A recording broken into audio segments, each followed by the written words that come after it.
5 অগস্টের পর থেকে বাংলাদেশে হিন্দুদের দুর্ভোগের ছবিটা প্রত্যেক মুহূর্তে স্পষ্ট হচ্ছে। এই মুহূর্তে দেশটিতে ইসলামী গোষ্ঠীগুলোর আধিপত্য চলছে।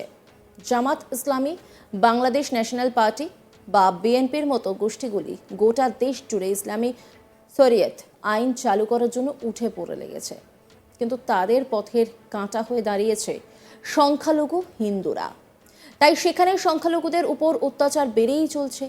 ঘরবাড়ি ভাঙচুর থেকে শুরু করে মন্দির ভাঙা, তাদের অবস্থা দেখলে চোখে জল আসতে বাধ্য।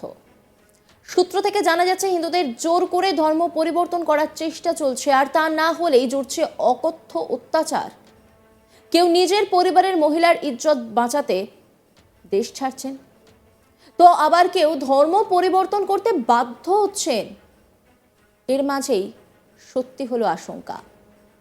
বাংলাদেশে কোরআনকে সংবিধান ঘোষণা করা হলো। কট্টর ইসলামী মৌলবাদী শক্তি জামাত ইসলামী ঘোষণা করেছে যে আগামী দিনে মানুষের তৈরি আইন নয়, বরং কোরআন অনুযায়ী সংবিধান চলবে। কোরআনই হবে বাংলাদেশের সংবিধান।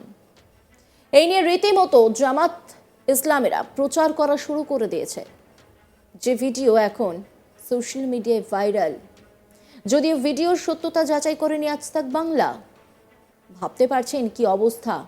যে চিন্তাধারা করা হচ্ছিল, কোথাও গিয়ে সেই চিন্তাধারাতেই শিলমোহর পড়ল।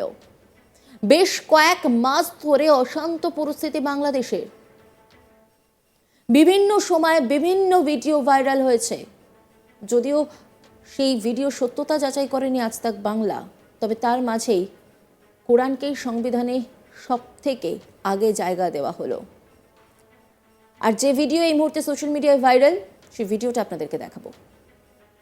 আমরা যেহেতু সবাই মুসলিম পরিবারের সন্তান, এই জন্য মুসলমান হিসাবে আমরা এই দেশে কত মানুষের শাসন দেখেছি, কেউই আমাদেরকে শান্তি দিতে পারে নাই।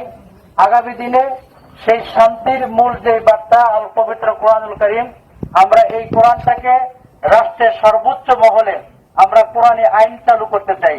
আমরা যেহেতু সবাই মুসলিম পরিবারের সন্তান, এই জন্য মুসলমান হিসাবে আমরা এই দেশে কত মানুষের শাসন দেখেছি, কেউই আমাদেরকে শান্তি দিতে পারে নাই।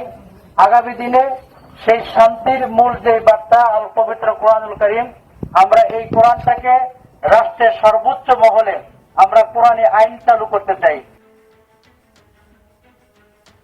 সোশ্যাল মিডিয়ায় ভাইরাল হওয়া একটা ভিডিওতে দেখা গেছে জামাত ইসলামী দলের কয়েকজন হাতে মাইক নিয়ে প্রচারে নেমে পড়েছেন। ওই ভিডিওতে তাদের ঘোষণা করতে দেখা যাচ্ছে যে যার আইন চলবে তার।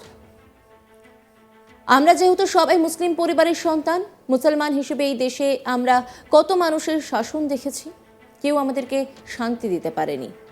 আগামী দিনে সেই শান্তির মূল যে বার্তা, সেই কোরআন শরীফকে রাষ্ট্রের সর্বোচ্চ মহলের কোরআনের আইন চালু করতে চাই।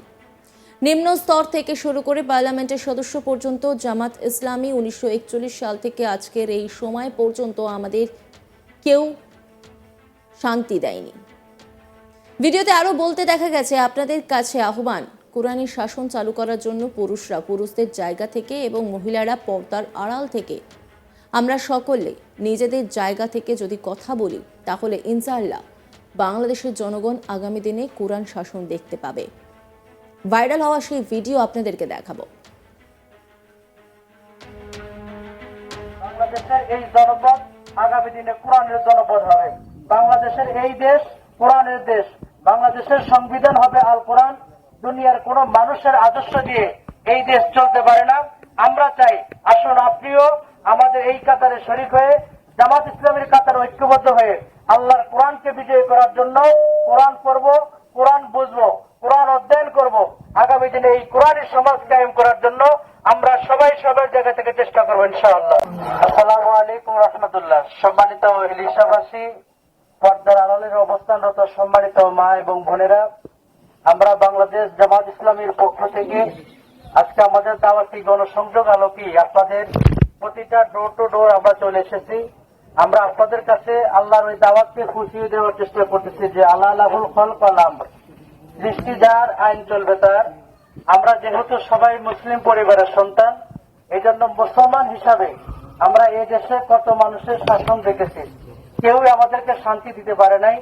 আগামী দিনে সেই শান্তির মূল যে বার্তা আল পবিত্র কোরআনুল কারীম, আমরা এই কোরআনটাকে রাষ্ট্রের সর্বোচ্চ মহলে আমরা কোরআনী আইন চালু করতে চাই। ওয়ার্ড থেকে শুরু করে পার্লামেন্টের সদস্য পর্যন্ত জামাত ইসলামী 1941 সাল থেকে আজকের এই সময় পর্যন্ত আমাদের চেষ্টা চলমান আছে। এই জন্য আপনাদের কাছে উদাত্ত আহ্বান যে আসুন আগামী দিনে কোরআন বিজয়ের জন্য, কোরআনী রাজ কায়েম করার জন্য পুরুষরা পুরুষের জায়গা থেকে আর পর্দার আড়ালে অবস্থান থেকে আমরা সবাই সবার জায়গা থেকে যদি কথা বলি, তাহলে ইনশাআল্লাহ বাংলাদেশের এই জনপদ আগামী দিনে কোরআনের জনপদ হবে। বাংলাদেশের এই দেশ কোরআনের দেশ। বাংলাদেশের সংবিধান হবে আল কোরআন। দুনিয়ার কোন মানুষের আদর্শ দিয়ে এই দেশ চলতে পারে না। আমরা চাই আসুন আপনিও আমাদের এই কাতারে শরীক হয়ে জামাত ইসলামের কাতারে ঐক্যবদ্ধ হয়ে আল্লাহর কোরআনকে বিজয়ী করার জন্য কোরআন পড়ব, কোরআন বুঝবো, কোরআন অধ্যয়ন করব। আগামী দিনে এই কোরআনের সমাজ কায়েম করার জন্য আমরা সবাই সবার জায়গা থেকে চেষ্টা করবো ইনশাআল্লাহ। এই ভিডিওটি ভয়েস ও বাংলাদেশি হিন্দুস নামক এক্স হ্যান্ডেল থেকে শেয়ার করা হয়েছে, যার ক্যাপশনে লেখা আছে যে এই গোটা বিষয়টাই সামনে আসছে।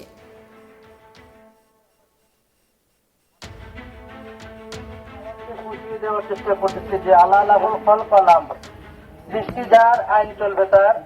আমরা যেহেতু সবাই মুসলিম পরিবারের সন্তান, এই জন্য মুসলমান হিসাবে আমরা এই দেশে কত মানুষের শাসন দেখেছি, কেউই আমাদেরকে শান্তি দিতে পারে নাই।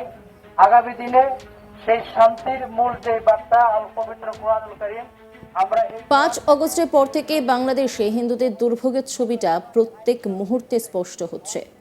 এই মুহূর্তে দেশটিতে ইসলামী গোষ্ঠীগুলোর আধিপত্য চলছে। জামাত ইসলামী, বাংলাদেশ ন্যাশনাল পার্টি বা বিএনপির মতো গোষ্ঠীগুলি গোটা দেশ জুড়ে ইসলামী শরিয়ত আইন চালু করার জন্য উঠে পড়ে লেগেছে, কিন্তু তাদের পথের কাঁটা হয়ে দাঁড়িয়েছে সংখ্যালঘু হিন্দুরা। তাই সেখানে সংখ্যালঘুদের ওপর অত্যাচার বেড়েই চলছে।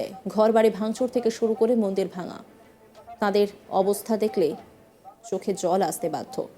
সূত্র থেকে জানা যাচ্ছে হিন্দুদের জোর করে ধর্ম পরিবর্তন করার চেষ্টা চলছে, আর তা না হলেই জুটছে অকথ্য অত্যাচার।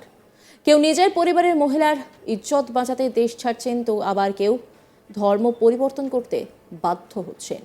এর মাঝেই সত্যি হলো আশঙ্কা, বাংলাদেশের কোরআনকে সংবিধান ঘোষণা করা হলো। আমরা যেহেতু সবাই মুসলিম পরিবারের সন্তান, এই জন্য মুসলমান হিসাবে আমরা এই দেশে কত মানুষের শাসন দেখেছি, কেউই আমাদেরকে শান্তি দিতে পারে নাই। আগামী দিনে সেই শান্তির মূল যে বার্তা আল পবিত্র কোরআনুল কারীম, আমরা এই কোরআনটাকে রাষ্ট্রের সর্বোচ্চ মহলে আমরা কোরআনী আইন চালু করতে চাই। নজর রাখুন আজ তাক বাংলার ইউটিউব